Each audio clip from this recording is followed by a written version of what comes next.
Uşaqlar, Brookhaven videosu çəkəcəkdim, beynə şeyler olur.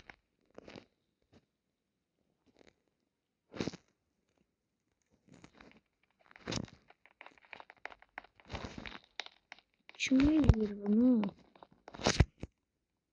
1x1 1x 1 O benden kaçır, ben bundan kaçıram. Oyunum da pis donur. O böyle karakter düzeldi, bir şey çıkmak istediğim. Şurada bunları görsəndi. Ne mənaya gelir ki indi? Ha.